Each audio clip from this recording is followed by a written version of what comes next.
Hello everyone, this is Priya Pawar again. Continue करते हैं हमारे जो इन्वायरमेंट से रिलेटेड टॉपिक्स हैं, दैट इज़ इन्वायरमेंट और फॉरेस्ट्री से रिलेटेड जो टॉपिक्स हैं बायोडाइवर्सिटी के, तो उसको हम कंटिन्यू करते हैं। सबसे पहला टॉपिक है हमारा बायोम्स ऑफ इंडिया। ठीक है, biomes of India.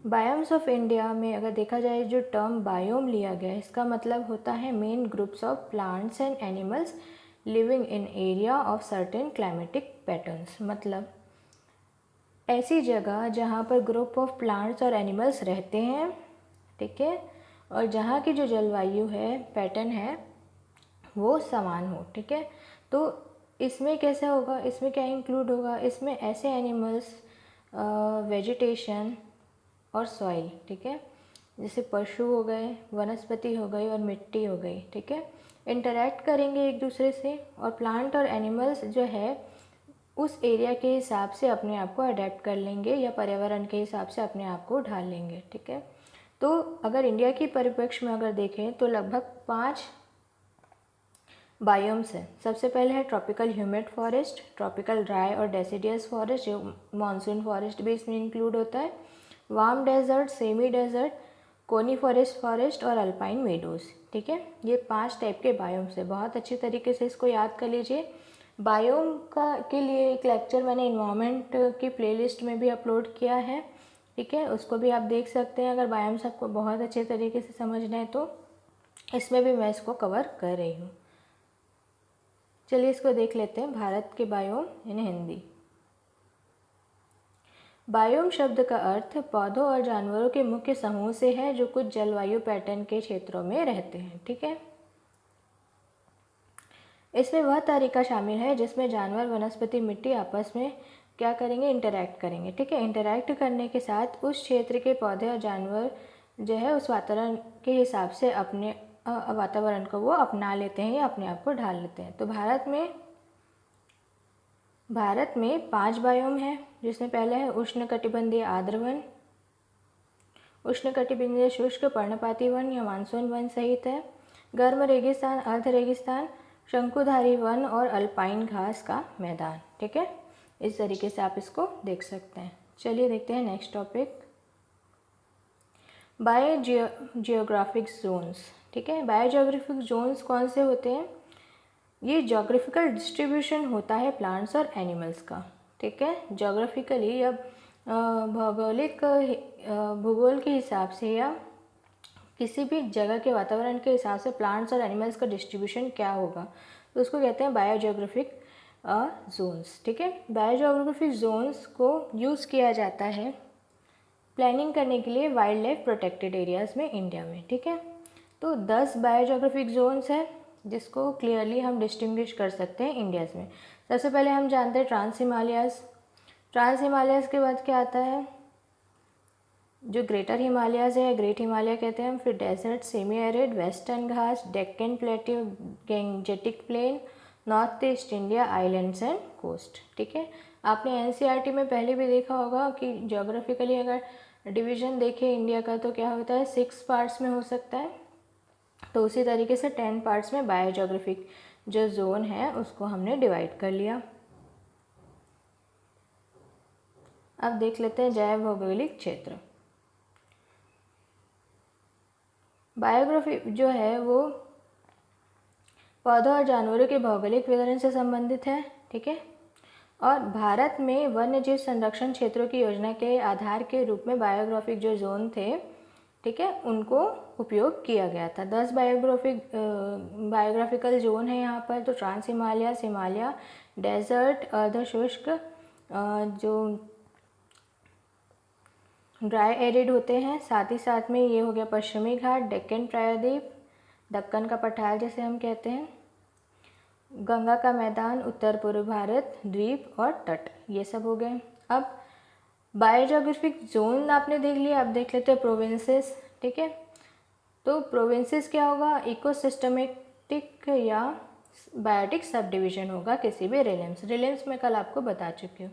India divide है 25 जो बायोजियोग्राफिक जोन है उसमें। ठीक है, सबसे पहले देख लेते हैं ट्रांस हिमालयस। ट्रांस हिमालयस में क्या क्या आ जाता है आपका, लद्दाख, वाला हिमालय पोर्शन, दूसरा आता है तिब्बतन प्लेट्यू, तीसरा होता है ट्रांस हिमालय जो सिक्किम के पोर्शन में आता है। ठीक है, उसके बाद अगर हिमालय को देखेंगे तो ये भी फिर फर्दर डिवाइड होता है। कैसे? ये होता है north west Himalaya, west Himalaya, central Himalaya, east Himalaya. वैसे ही डेजर्ट में देखें तो थार डेजर्ट और कच्छ का डेजर्ट। सेमी एरिड में क्या क्या आ जाएगा? पंजाब और गुजरात का जो राजपूताना सेमी एरिड एरिया है ना, वो आ जाएगा। साथ ही देखते हैं वेस्टर्न घाट्स। तो वेस्टर्न घाट में क्या आएगा आपका? मलाबार प्लेन्स। ठीक है, मलाबार प्लेन्स और वेस्टर्न घाट के जो माउंटेन्स हैं वो दोनों वेस्टर्न घाट में आ जाएगा। अब डेक्कन पेनिनसुला देख लेते हैं। तो सेंट्रल हाईलैंड, छोटा नागपुर का पठार, ईस्टर्न हाईलैंड, सेंट्रल प्लेट्यू, ये सब पेनिनसुलर प्लेट्यू में आ जाएंगे। और साथ ही साथ डेक्कन साउथ। अब गैंजेटिक प्लेन देख लेते हैं। गैंजेटिक प्लेन में क्या होगा? अपर और लोअर गैंजेटिक प्लेन। कोस्ट में क्या आ जाएगा? वेस्ट ईस्ट और लक्षद्वीप वाला जो कोस्ट है वो आ जाएगा। और नॉर्थ ईस्ट इंडिया में आ जाएगा ब्रह्मपुत्र वैली और नॉर्थ ईस्ट हिल। इस तरीके से आप जो बायोजोग्राफिकल जोन्स है उसको 25 पार्ट्स में या 25 पार्ट्स में आप डिवाइड कर सकते हैं। ठीक है, और फिर आ गया जो नॉर्थ ईस्ट इंडिया है। उसके बाद में आइलैंड्स अगर आप देखेंगे तो आइलैंड्स में क्या आ जाएंगे? अंडमान निकोबार आइलैंड्स।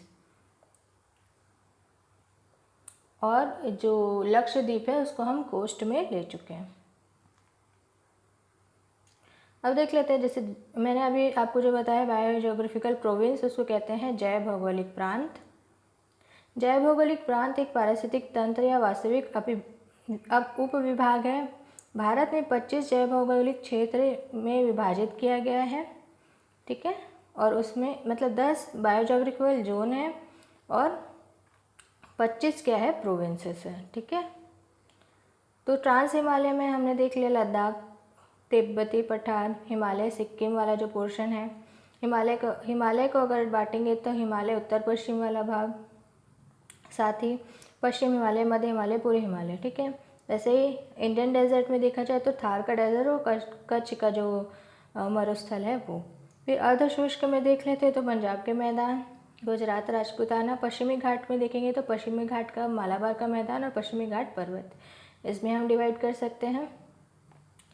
साथ ही अगर डेक्कन प्रायद्वीप की बात करें तो डेक्कन प्रायद्वीप में केंद्रीय हाईलैंड, ठीक है, साथ ही साथ पेनिनसुलर वाला या प्रायद्वीपी वाला जो छोटा नागपुर का पठार है, पूर्वी हाईलैंड, इसमें बांट सकते हैं। केंद्रीय पठार डेक्कन जो दक्षिण है उसमें बांट सकते हैं। गंगा के मैदान में ऊपरी गंगा का मैदान और साथ में निचला गंगा का मैदान।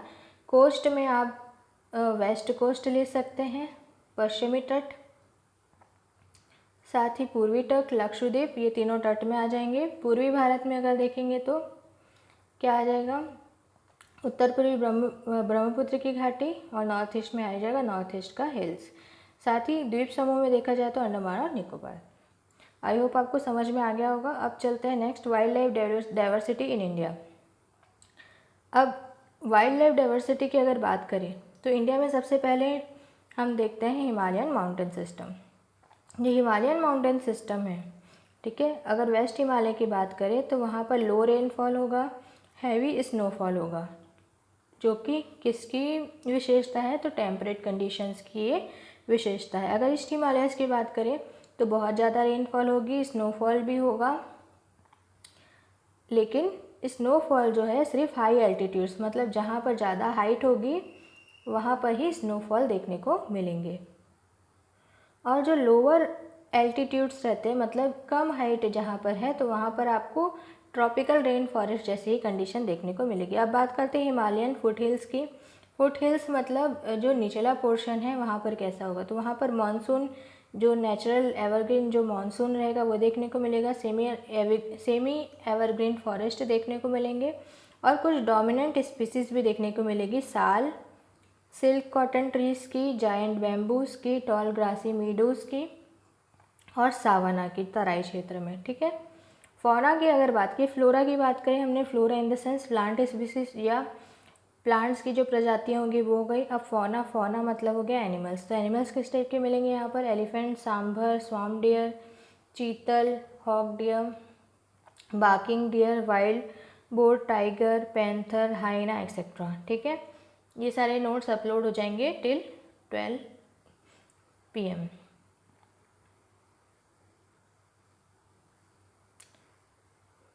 चलिए देखते हैं वेस्टर्न हिमालयस। तो वेस्टर्न हिमालयस में फ्लोरा कैसा होगा? नेचुरल मानसून, एवरग्रीन और सेमी एवरग्रीन फॉरेस्ट मिलेंगी, जिसमें रोडोडेंड्रॉन्स मिलेंगे, ड्वार्फ हिल बैम्बो मिलेंगे, बर्च फॉरेस्ट मिलेंगे जो कि अल्पाइन पास्चर्स के होंगे। ठीक है, फौना में देखेंगे तो टिबेटन वाइल्ड एस यहाँ पर मिलेगा, ये याद रखिएगा, मोस्ट इंपॉर्टेंट है, आता है ये क्वेश्चन कि वेस्टर्न हिमालयस की जो वाइल्ड एस है कहाँ मिलेगा, तो ये वेस्टर्न हिमालयस में मिलेगा। ठीक है, कियांग कहते हैं इसको एशियाटिक वाइल्ड एस से आपको कंफ्यूज नहीं होना है, जो कि कच्छ रीजन में मिलता है। ठीक है, और वाइल्ड गोट्स मिलेगी, साथ ही ब्लू शिप मिलेगी, एंटेलॉप्स मिलेंगे, चिरो और टिबेटन गेजल मिलेगा, डियर्स एंड कश्मीर में हंगुल एक्सेट्रा। ठीक है, ये सब आपको टर्म्स याद करने पड़ेंगे। सिक्किम की अगर बात करें तो सिक्किम साइड में सिक्किम स्टैग और मस्क डियर आपको मिल जाएगा, गोल्डन ईगल मिलेंगे, snow cocks, snow paradise, snow leopard, black and brown bears like griffon, vultures. ठीक है, वल्चर्स गिद्ध कहते हैं हम जिसे, वो सब मिलेंगे। तो एंटेलॉप्स में ऑरिक्स और चीरू, ये दोनों में डिफरेंस क्या है अगर पूछा जाए तो क्या होगा? तो इसका ऑप्शन है दे बोथ आर एंटेलॉप्स। चलिए अब इसको समझते हैं हिंदी में। भारत में वन्य जीव की विविधता। हिमालय पर्वत प्रणाली में अगर देखें तो पश्चिमी हिमालय में कम वर्षा और भारी हिमपात होता है, समशीतोष्ण स्थिति जिसको हम कहते हैं, तो ऐसा आपको देखने को मिलेगा। साथ ही सेकंड में देखते हैं, पूर्वी हिमालय में भारी वर्षा होती है, केवल बहुत ऊंचाई पर ही बर्फबारी होगी। कम ऊंचाई की स्थिति में उष्णकटिबंधीय वर्षा वनों के समान ही होता है इसका कंडीशन। हिमालय तलहटी, यहाँ पर देखते हैं वनस्पति जो होंगे वो कैसे होंगे? प्राकृतिक मानसून, सदाबहार और अर्ध सदाबहार वन मिलेंगे। यहाँ पर प्रमुख प्रजातियों में अगर देखें तो इसमें रेशम, कपास के पेड़, विशाल बांस एक्सेट्रा हो गया। तराई में सावना के साथ जो लंबी घास का मैदान है वो देखने को मिलेगा। साथ ही अगर फौना देखें, ठीक है, फौना में क्या हो जाएगा? हाथी, सांभर, दलदली जो हिरण होते हैं, चीतल, ये सब आप देख सकते हैं, ये सब इसकी एग्जाम्पल है। पश्चिमी घाट की बात करते हैं तो यहाँ पर आपको वनस्पति कैसे देखने को मिलेंगे? प्राकृतिक मानसून, सदाबहार, अर्ध सदाबहार वन देखने को मिलेंगे। ठीक है, बर्च के जंगलों को अल्पाइन चारागाहों के साथ मिलाया गया है। फौना की अगर बात करें तो तिब्बती एशियाई जंगली गधा या वाइल्ड एस जिसको हम कहते हैं, उससे इसको कंफ्यूज नहीं होना है, ये तिब्बती जंगली जो एस होता है वही होता है ये। ठीक है, नीली भेड़ों के साथ ऐसा नीली भेड़ है, ये मिल जाएंगे, मृग मिल जाएंगे। ठीक है, हिरण, गोल्डन ईगल, ये सारे यहाँ पर मिल जाएंगे आपको। ये देखिए जो हमने अभी क्वेश्चन देखा था कि ऑरिक्स, ये देखिए ये होता है ऑरिक्स और ये होता है चीरू, ये दोनों में क्या डिफरेंस है? देखो, ये hot arid semi arid grassland में दिख रहा है आपको, और ये कहाँ दिख रहा है? कोल्ड डेजर्ट में दिख रहा है। दिखने में दोनों सिमिलर है, लेकिन ऑरिक्स जो है उसके रहने के लिए हैबिटाट वो अलग है, चीरू के लिए अलग है, मतलब दोनों ही मृग है। चलिए देखते हैं नेक्स्ट टॉपिक। अब पेनिनसुला में आप फिर दो जोन्स में बांट सकते हैं। पेनिनसुला इंडिया का एक्सटेंशन अगर देखा जाए तो ड्रेनेज बेसिन में दिखेगा आपको गंगा रिवर सिस्टम है, और डेजर्ट रीजन दिखेगा राजस्थान का थार डेजर्ट। ठीक है, फिर उसके बाद पेनिनसुला इंडिया देख लेते हैं। तो पेनिनसुला इंडिया में क्या होगा? ये ट्रॉपिकल मॉइस्ट डेसिडियस फॉरेस्ट, जो पतझड़ वाले वन होते हैं ना, उनके लिए है। ड्राई डेसिडियस भी यहाँ मिलेंगे, स्क्रब वेजिटेशन मिलेगी जो डिपेंड करता है अलग अलग रेनफॉल और ह्यूमिडिटी के ऊपर में।